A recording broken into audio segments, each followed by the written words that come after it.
I get asked this all the time, because we see Tess at the end of City of Glass, so we know that she survives.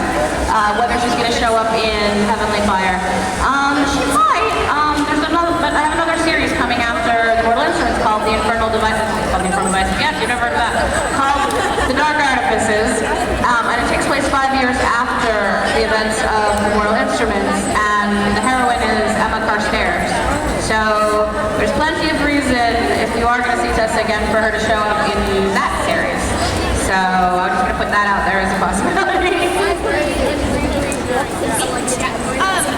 What all will we learn in the Shadowhunters Codex? When are we getting the Shadowhunters Codex? What all will we learn? Oh, what will be in the Shadowhunters Codex? I'm glad that you asked. The Shadowhunters Codex was a really fun project.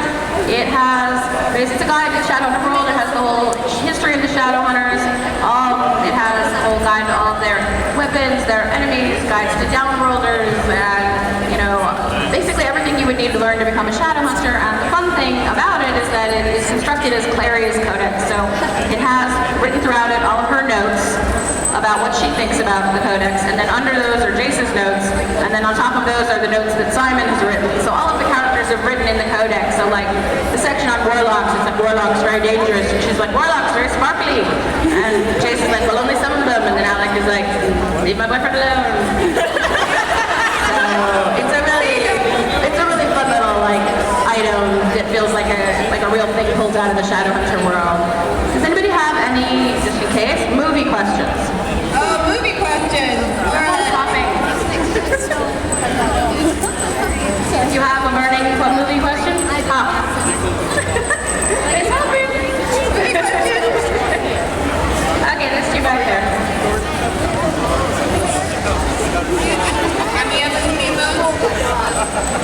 Are you going to be doing a cameo in City of Bones? Yes, I have a cameo in City of Bones, which I'm excited about. Although I could get cut. I don't know, my performance might be really terrible, but I was a cat demon with cat ears. Yeah, I know, it's fun.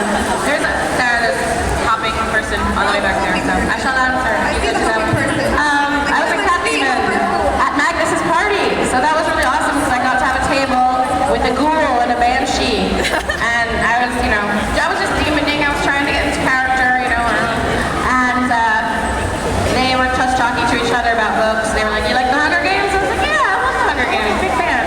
So eventually, the movie people kept coming over to me and asking me questions about would Magnus do this, and maybe we should move these things over there, and what do you think if Chase does this? And finally, the other people at my table were like, "Who are you?"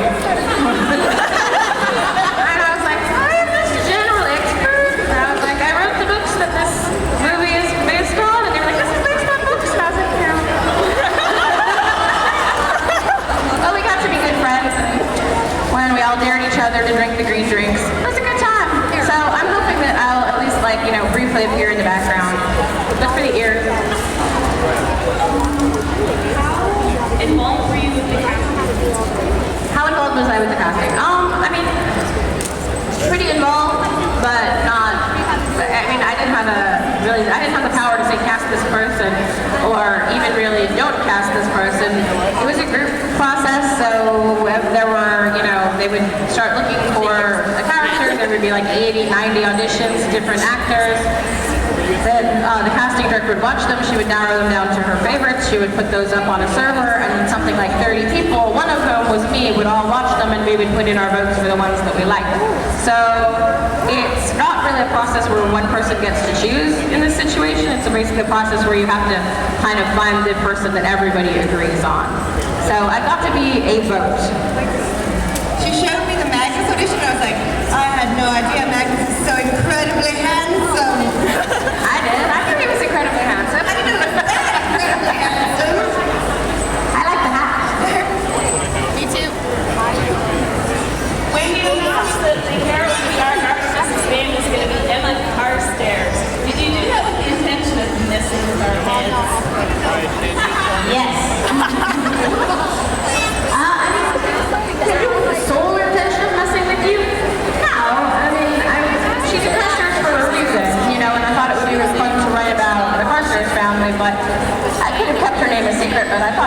of a fun thing for people to know. And yes, mess with your heads, but that would also be exciting. What? All right, I need to go down because I haven't been down here in a while. I want to. All right, right down there. Pass the mic along. Yeah, make sure to get that right. What were your thoughts when you first saw Jamie audition for Jace? I didn't know it. Okay, so what were my thoughts when I first saw Jamie audition for Jace? I didn't know what he was. They were like doing a bunch of, like 150, maybe 200 different guys auditioned for Jace, and they narrowed down the ones they liked and had them come in and chemistry test with Lily. And I watched a whole bunch of them, and they were really bad. Really? I mean, it's a hard character, and they picked like a lot of scenes that were really difficult to do, where you had to go from like being really sad and vulnerable to being really funny to being really mean. There was basically the whole like greenhouse scene all the way through to the like fighting with Simon scene, so it was a range of stuff. And I just kept watching them and thinking that no one is going to be able to play this character. I've written an impossible character. Like clearly I've written a crazy character that no one can play. And then they were like, oh, we want to send you this audition, Jamie Campbell Bower. And I was like, oh, like pretty little guy from Sweeney Todd. I was like, isn't he like 12? And they were like, that was like 8 years ago. I was like, oh, right, people get older. I was like, okay. All I remembered was Sweeney Todd and that he was like tiny. So I was like, well, okay. So I watched it, and Lily's there, and then he comes in, and he's not tiny, he's 6'2". He like towers over her.